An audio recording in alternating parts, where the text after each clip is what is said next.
What would you do if your own sister pointed a knife at your pregnant belly and screamed, "This is my day"? What if the person meant to love you most built a secret nursery for your unborn children, with their names painted on the walls, waiting for you to vanish? How far can family obsession go? And what would you risk to survive it?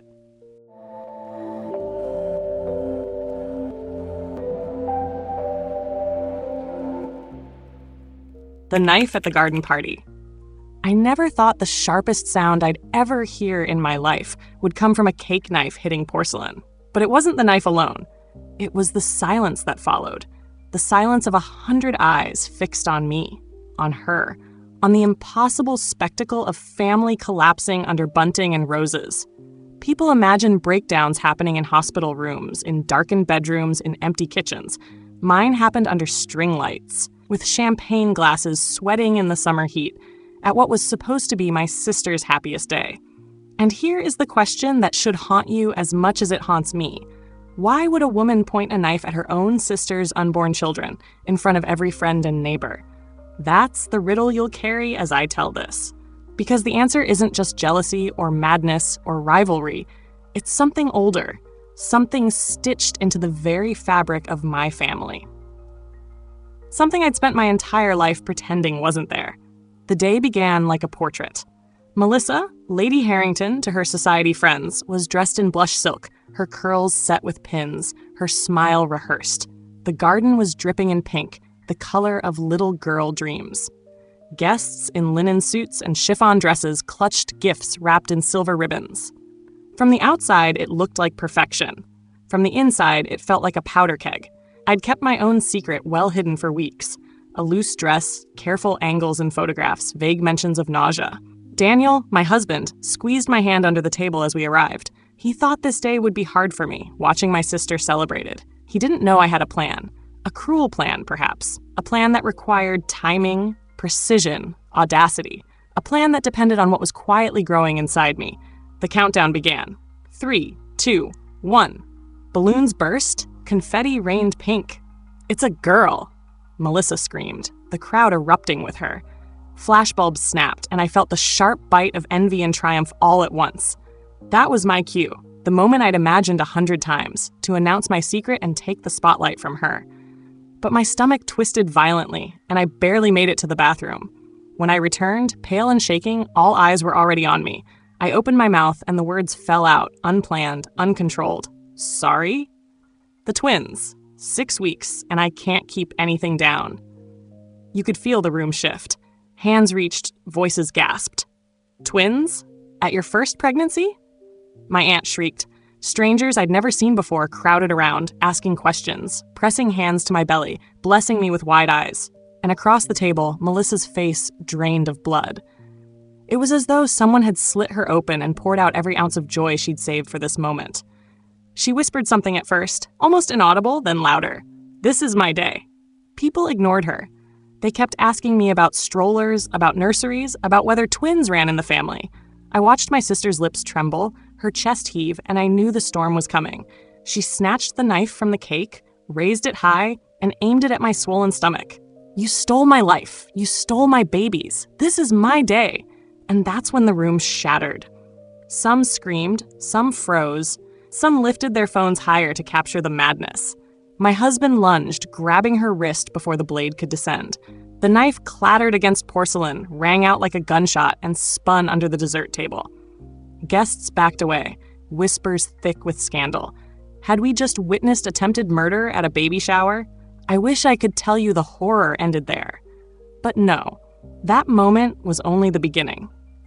The beginning of unraveling secrets my family had buried for decades. The beginning of realizing my sister's obsession wasn't a whim, but a destiny. The beginning of learning how far a mother would go to protect the child she loved most, and how far another child would go to take her revenge. Because after Melissa collapsed, sobbing on the floor, mascara streaming down her cheeks, something worse happened.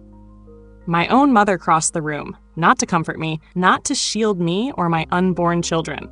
She slapped me. Hard. The sound cracked louder than the applause minutes earlier. "Selfish girl," she hissed.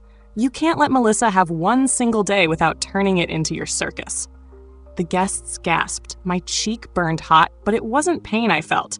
It was revelation. The kind of revelation that rips childhood open and shows you the machinery underneath. My mother had never loved me the way she loved Melissa.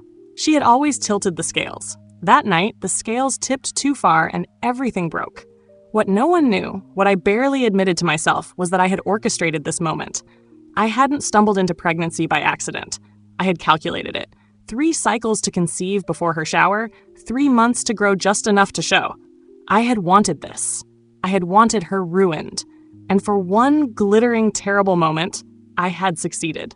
But success has a price. In the weeks that followed, I discovered just how steep it would be. The nursery in the storage unit with my twins' names painted on the walls. The videos uploaded online, branding my sister a monster and me a villain. The endless legal papers, the restraining orders, the threats whispered in hospital corridors. Yet none of that was visible in that garden. All they saw was one sister on her knees, one sister clutching her belly, and a mother who had chosen sides. And you, listening now, might ask yourself, which sister do you pity? The one with a knife in her hand, screaming for a life she thought stolen? Or the one who smiled, belly full of secrets, having planned the perfect revenge? I'll tell you the truth. I don't know the answer myself. What I do know is that a single sentence changed everything. 6 words, muttered out of sickness and pride. "It's just the twins making me sick." Those words detonated years of silence, of hidden diaries, of whispered conversations behind locked doors. Those words turned a party into a battleground, and as the knife scraped across porcelain, as my mother's hand cracked across my face, I understood I was trapped. There was no way back to innocence, no way back to the quiet sister I had once been. What lay ahead was war. The cradle in the shadows. The night after the knife fell, I thought perhaps the storm had passed. But storms rarely pass in families like mine. They settle into the walls, into the marrow, waiting for the right moment to rise again.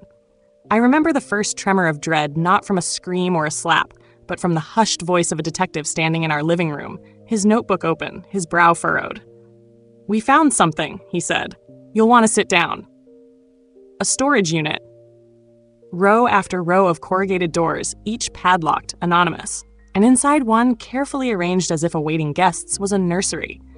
2 cribs, pale yellow walls painted with vines and flowers, mobiles still spinning in the stale air.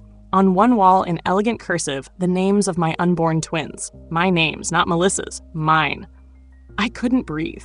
I remember pressing my hand to my belly, feeling the faint kick inside, wondering, how long had she been planning this? Was she waiting for me to fail, to disappear, to hand over the life I'd created so she could claim it as her own? And more terrifying still, what did she intend to do when she realized I would never surrender? Isn't it strange how quickly joy can rot into fear? How a moment of triumph, announcing twins to a crowd, could dissolve into the terror of knowing my sister wanted to steal them, body and soul?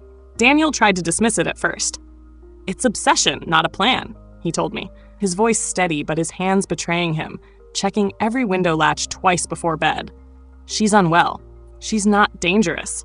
But wasn't that exactly what danger looks like? Someone unwell enough to blur fantasy and reality until the line vanishes completely? The whispers started soon after. Neighbors at the market, lowering their voices as I walked past. Colleagues at Daniel's office, speculating if the story was true. Videos of the baby shower spread online like oil on water. Melissa with mascara streaks down her cheeks, me clutching my belly while the knife clattered to the floor, our mother's hand striking me. "Family from hell," one headline sneered. Harrington sisters at war. And yet the nursery haunted me most. I pictured Melissa walking through aisles of tiny clothes, buying bottles, folding blankets, preparing not for her child, but for mine. Preparing for a reality in which I did not exist. It was no longer jealousy, it was usurpation. And beneath all of it lay a question that made my skin crawl. Did she truly believe those children were hers? Or was she plotting to make them hers? I replayed that question in my head at night, lying awake while Daniel whispered promises that we were safe. But safety is a fragile word. You can say it 1,000 times, but when you've seen your sister hold a knife to your stomach, the syllables turn hollow. It was around this time that I began noticing other things, little cracks in the facade of normal life. My mother refused to speak of the storage unit, insisting it was a misunderstanding, as though cribs assembled and names painted could be accidents. My aunt rang me in whispers, warning me not to provoke Melissa further, as if silence might save me. Even Ryan, Melissa's husband, grew evasive, his eyes darting away whenever the subject of his wife's behavior arose. What did he know? And why did he stay? I wish I could tell you that was the end of it. But the discovery of that hidden nursery was not the end. It was the beginning of a darker descent, the unveiling of just how far madness can root itself in bloodlines, and how families will twist themselves into knots to hide it. And so I stand before you, retelling these moments, not as a sister seeking pity, but as a witness to the slow erosion of sanity. What does it take for someone you love to become your predator? What warnings did we miss, or worse, ignore, because we preferred the illusion of peace? A warm welcome to you all from Dran. If you find yourself drawn into this story, if you want to walk further into the shadows and see where they lead, I invite you. Subscribe, follow, share. Your support is what allows us to unravel these hidden lives and bring you more stories that unsettle, reveal, and perhaps even awaken. Because here's the truth. This isn't simply a tale of rivalry.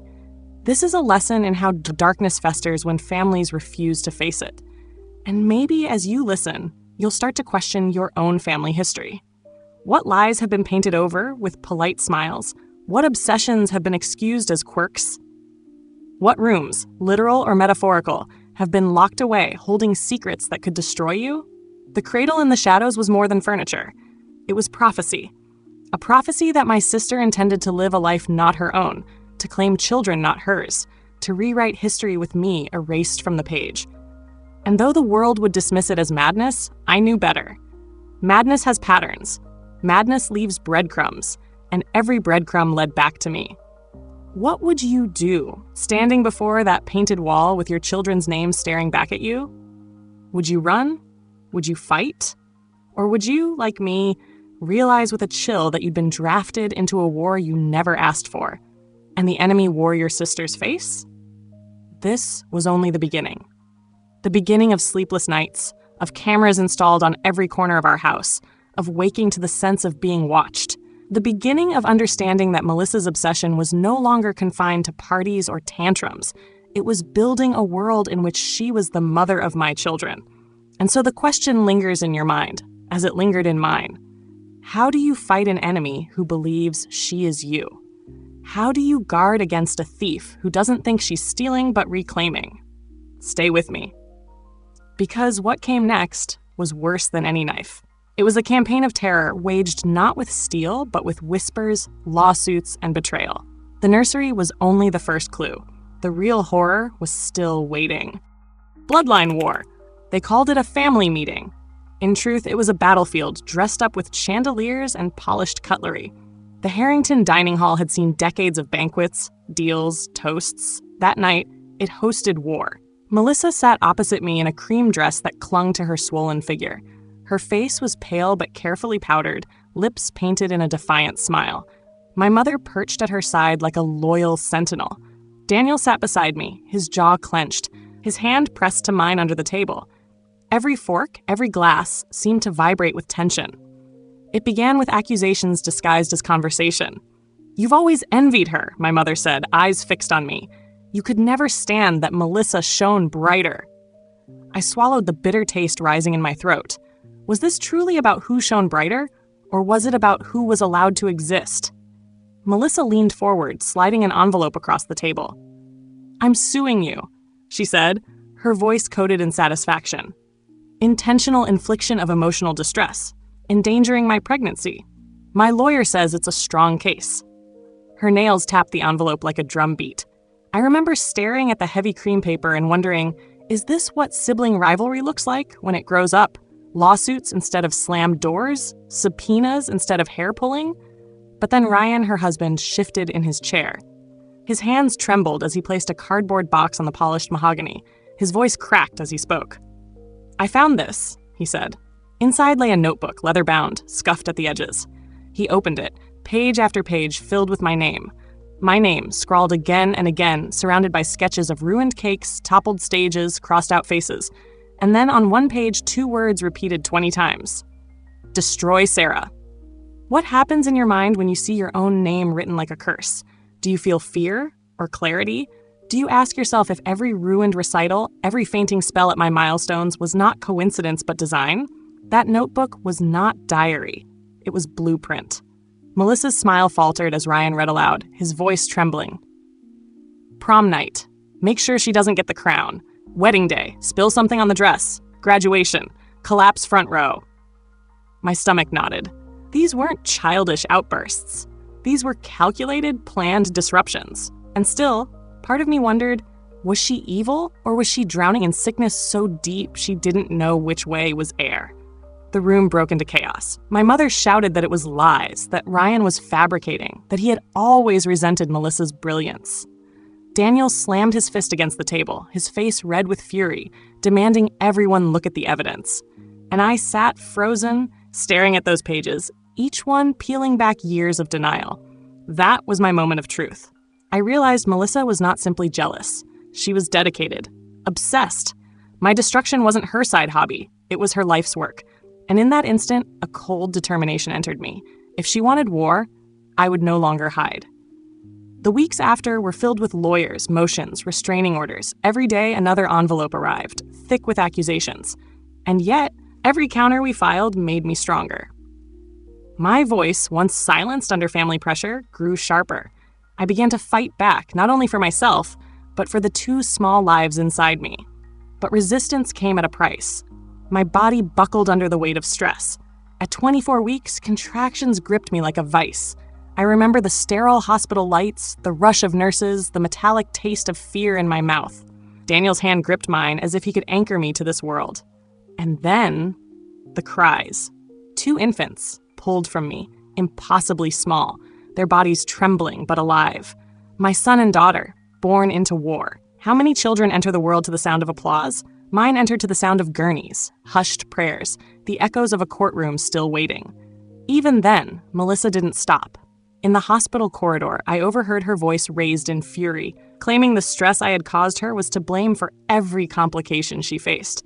And I asked myself, how far can obsession bend before it finally breaks? How long before love of attention transforms into love of destruction? These moments carved themselves into me, not as scars, but as truths. The truth that families can become enemies. The truth that obsession can wear a sister's face. The truth that sometimes survival means admitting you are at war, even if the war is with your own blood. And so, as I lay in the recovery room, listening to the machines measure my children's fragile breaths, I understood something devastating. This was not the climax. This was only the pinch of the blade before the full strike. The war had only begun. So I'll ask you now, as I asked myself then, what would you do if the person plotting your downfall shared your DNA? Would you run? Would you forgive? Or would you, like me, find a steel inside yourself you never knew existed and prepare for the battles still to come? Because battles did come. And the notebook, the lawsuits, the premature birth, they were not the end. They were the warning, the prelude to something far darker, the prophecy of a climax not yet reached. And if you think the sight of your sister waving a knife at your belly was shocking, stay with me. The most haunting chapters were still ahead. Ghost in the hospital hallway. I had thought the worst moment of my life was hearing my sister scream that she would take my babies from me. But I was wrong. The worst moment came weeks later in the fluorescent-lit corridors of the hospital when alarms blared and the whispers of nurses carried words that made my blood turn to ice. She's here. Melissa had escaped. They said she tricked an orderly into believing she was having a seizure, slipped through the ward during a shift change, and disappeared into the night. By dawn, she had been sighted near the hospital cafeteria, her hand curled around a kitchen knife. The cameras caught her pale figure pacing, muttering, eyes wild. She made it to the maternity ward elevators before security tackled her to the floor. And still, as they dragged her away, she screamed my name. What would you feel in that moment? Relief that you were safe, or terror that safety had finally become an illusion? I lay in my hospital bed, IV in my arm, My newborn twins in the neonatal ward 2 doors down, and I asked myself a question I never wanted to answer. How do you protect your children from their own blood? That night, I confessed something to my therapist I hadn't dared say out loud before. The words slipped from my lips like poison. I got pregnant to hurt her. Not out of love, not out of longing, out of revenge. Silence filled the room. No judgment, no pity, only silence. And in that silence, I saw myself clearly for the first time. I wasn't innocent in this war. I had lit the fuse as much as she had. The knife and the lawsuit, the screaming and the restraining orders, maybe all of it was born from a cycle we had both agreed to play. And yet, was that the whole truth? Or was I simply trying to shoulder guilt to make sense of the chaos? That question still gnaws at me, because guilt is easier to hold than fear.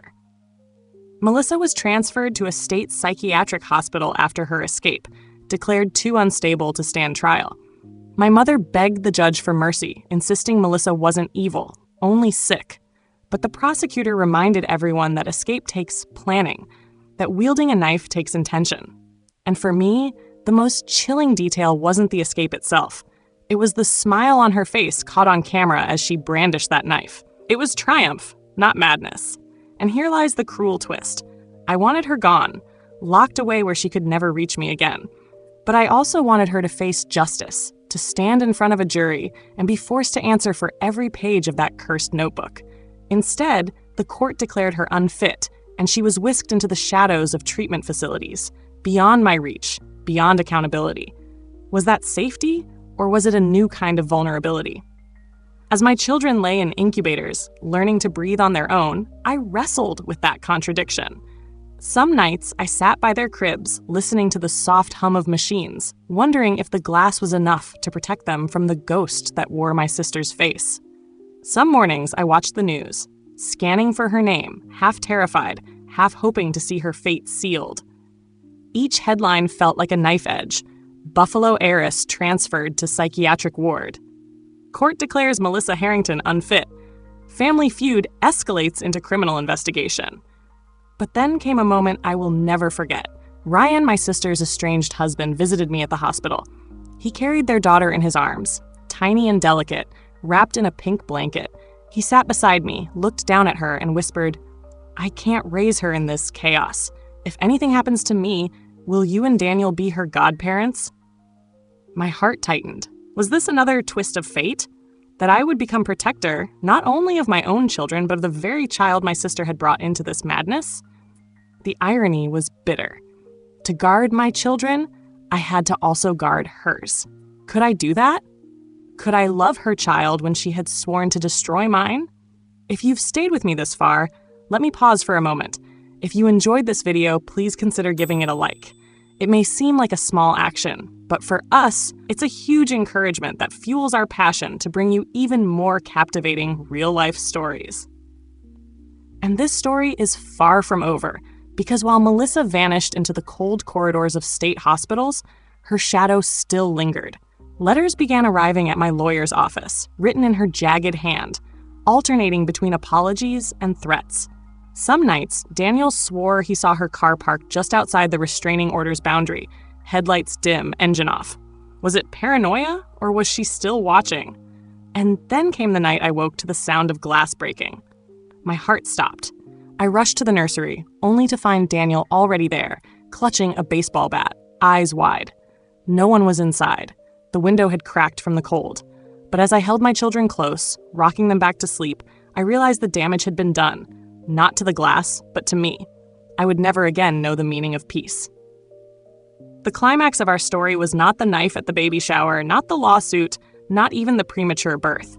The climax was this, the realization that even victory can feel like defeat. Melissa was gone, yet she lived on in every anxious glance, every checked lock, every trembling heartbeat.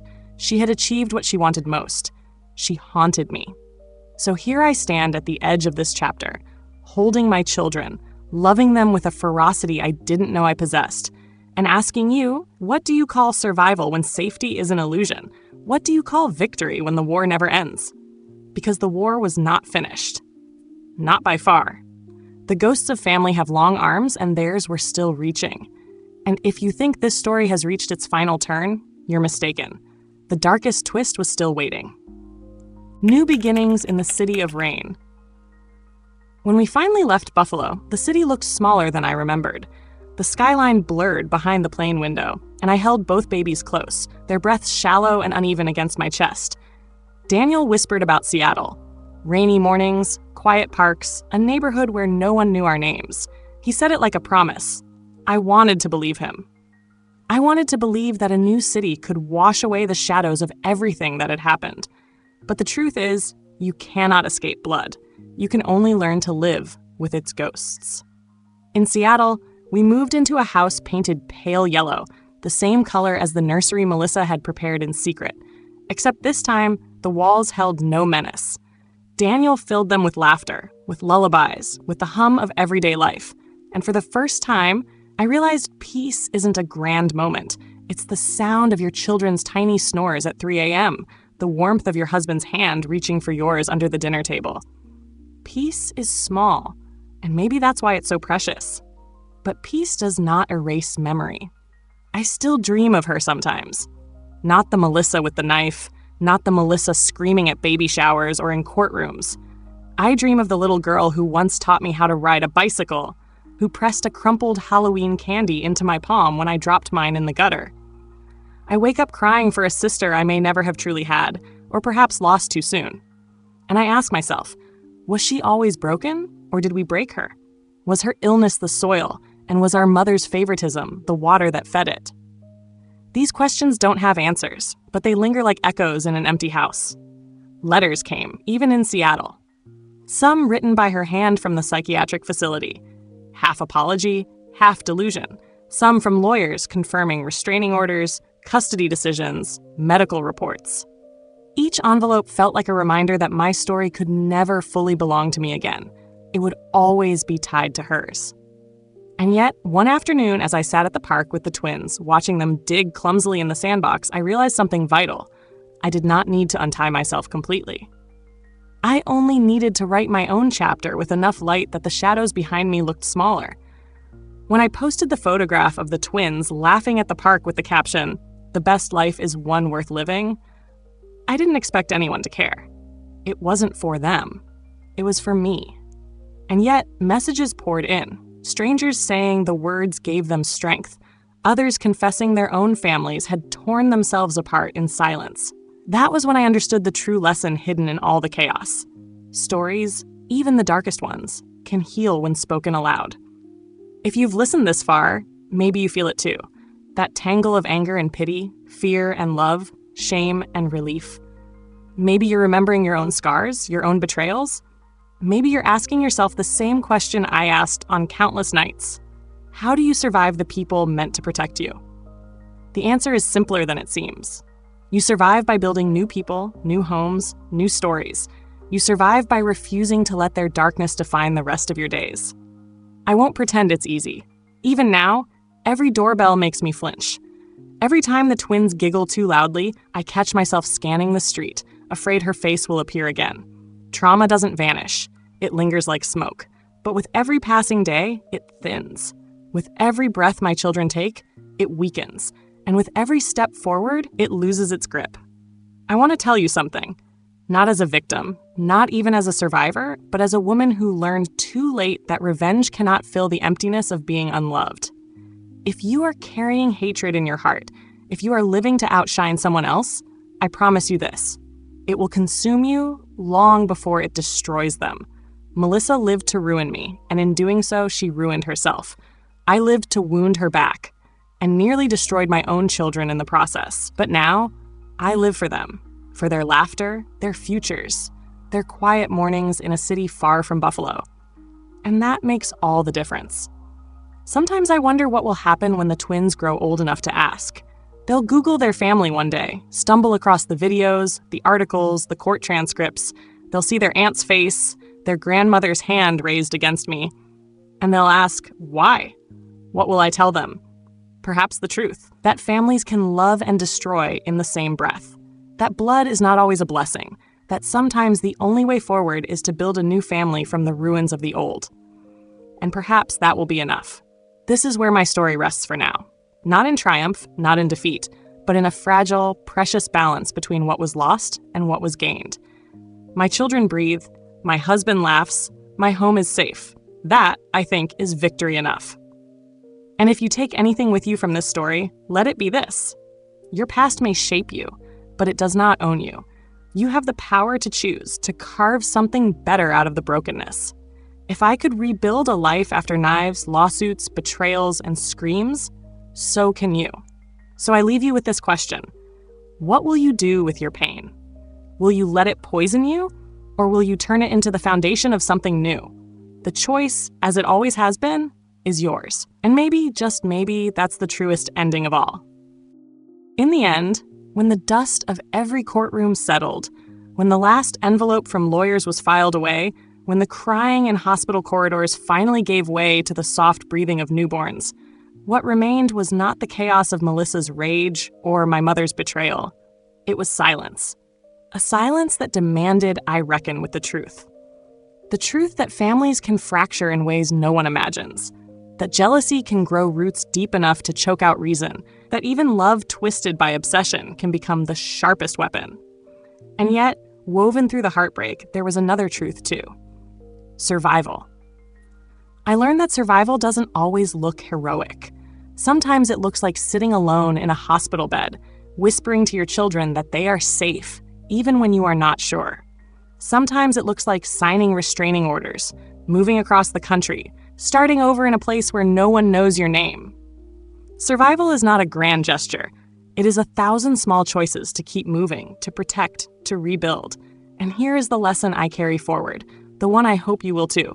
Revenge will never heal what was broken. I thought having children before my sister, stealing her moment, would give me power. Instead, it nearly destroyed me. Hatred does not vanish when you hurt the person you envy. It grows, it spreads, it consumes. The only way out is to build a life not defined by them, but by you.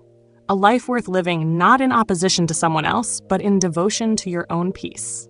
So I ask you, where in your life are you letting bitterness shape your choices?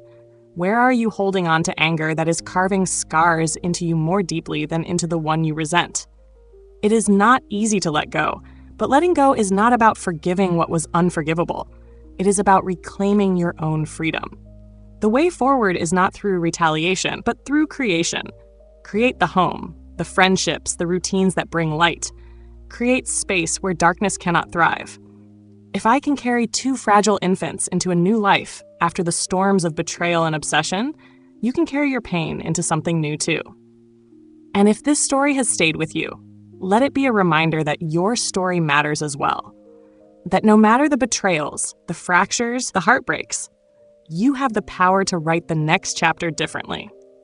We warmly invite you to join the Dran community, where stories like these continue to unfold. Stories that shock, inspire, and remind us of the resilience inside us all. And if this video spoke to you, please subscribe to the channel. It may seem like a small action, but for us, it is a huge encouragement that fuels our passion to bring you even more powerful, captivating stories in the future.